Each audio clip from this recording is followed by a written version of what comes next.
Good morning. Welcome. My name is Charlie Siemon, and I have the privilege of currently serving as the John M. DeGrove Eminent Scholar in Growth Management and Development here at the FAU School of Urban and Regional Planning. And over the last 18 or so months, Jaap Vos and I have been leading an effort to rethink planning in Florida. We started off with some brainstorming, some research. In the summer, we co-taught a seminar class with a group of students and practicing planners.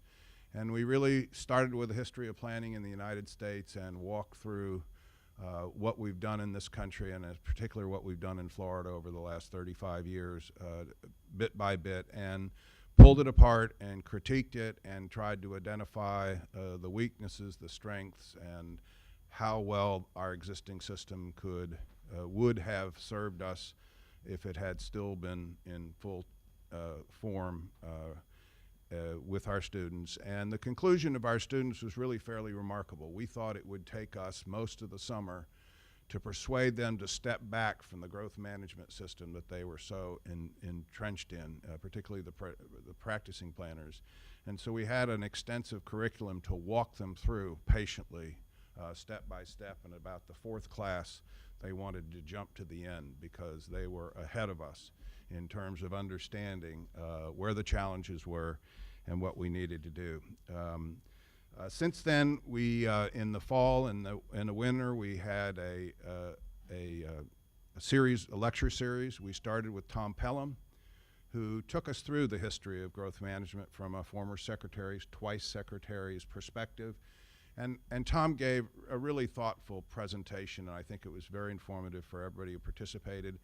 And he talked about the good things in the programs, the failure of the state to step up. I remember very well Jim Nicholas's prescription, and I believe it was 1974. The law actually became law in 1975 of what the state should invest in implementing what was then called the Local Government Comprehensive Plan and Land Development Regulation of Act, originally of 74. It didn't really pass until 75, and how woefully short the legislature fell. And I think that, and he chronicled all the way through in the 85 Act when the concurrency mandate was imposed to try to make plans more meaningful. The notion that there would be infrastructure finance was the fundamental linchpin of the success of that initiative, and of course that lasted, I guess, less than 6 months.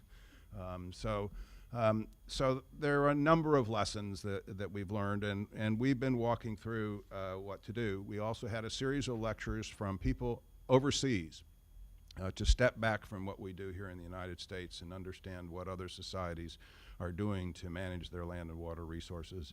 And we've come to some conclusions through that exercise about what needs to happen in Florida, and our notion is clearly in the wake of the legislature, we need a new direction. We need a new process of planning, and not necessarily as an alternative, but as an additive, an additional initiative. And we're going to talk about that at the end of today's program, and because our goal is to move forward with something. It has to start modestly, but we're prepared, working through the DeGrove program, to see if we can't make a difference.